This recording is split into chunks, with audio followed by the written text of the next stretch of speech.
It's really hard to believe, but this year we are celebrating our website's 25th year anniversary. Now, many may not realize that I stopped seeing patients about 10 years ago after starting this site. And I miss getting direct patient feedback on how their lives have changed in response to what they've learned. Now, one of the greatest rewards I receive is connecting with people when I travel and lecture, and they tell me how much this information on the website has radically helped them and changed or even saved their life or one of the people that they love. Now, it's not just education.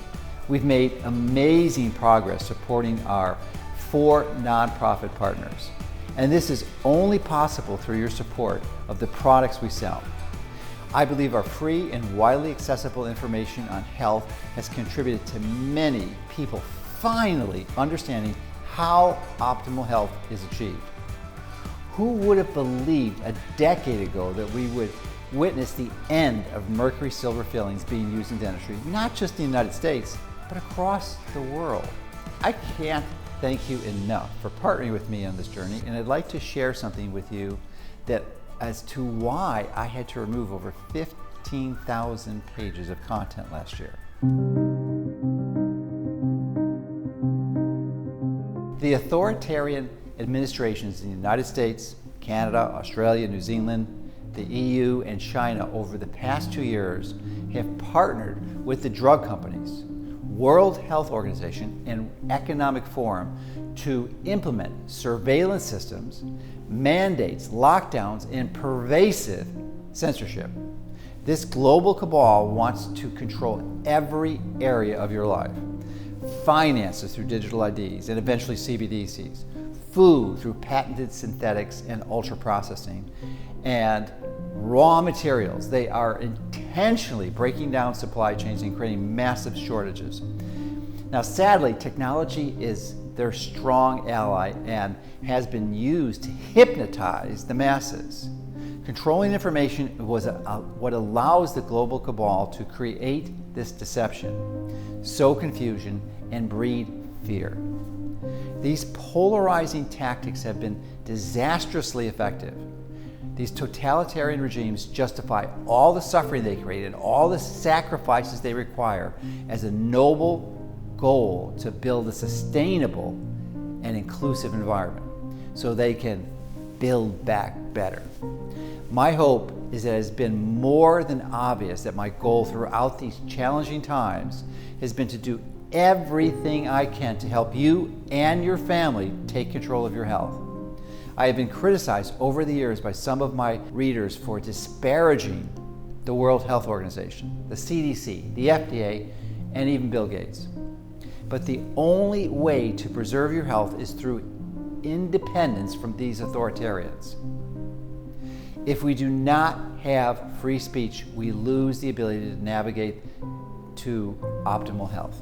Why? Because there is no free exchange of research, ideas, opinions, and experiences. If our land, food, and water are universally contaminated, we will not have access to the resources we need to improve or even maintain our health. Once a standard treatment of care is dictated and mandated by drug companies and government authorities, you will never be able to take control of your individual health. Now, I've risked everything I have to remain committed to this goal. By continuing to share truths about health, I have been put in the crosshairs of the global cabal and have become a target of the President of the United States, United States senators, and even the director of the National Institutes of Health, and many federal authorities who serve the totalitarian mission. I sued a United States senator who pressured Amazon to stop selling my book. CNN stalked me outside of my home and followed me in their unmarked vehicle while I was riding my bike.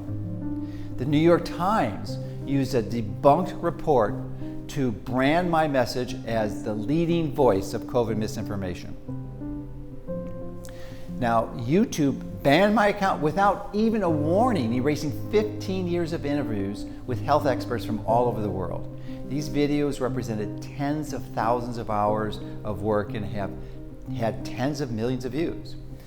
So Twitter even banned anyone from sharing my articles, and like Google and YouTube, erased my account from their search results.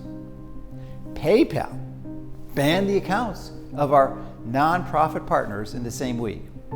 And ultimately, our banks were pressured so greatly that they can't even cancel my personal and business accounts. So it's really hard to believe that this is happening in the United States. So why did I remove my articles from the site? Quite simply, it was my best option to preserve my ability to continue sharing content with you. So we continue to publish our daily newsletter with 3 articles. And while these challenges are unfortunate, it is necessary that we stand up for our rights and freedoms. We cannot be pushed into fear, and we cannot let them take away our freedoms.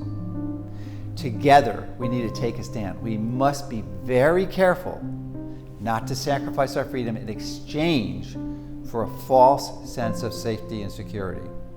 The best person to take control of your health is you.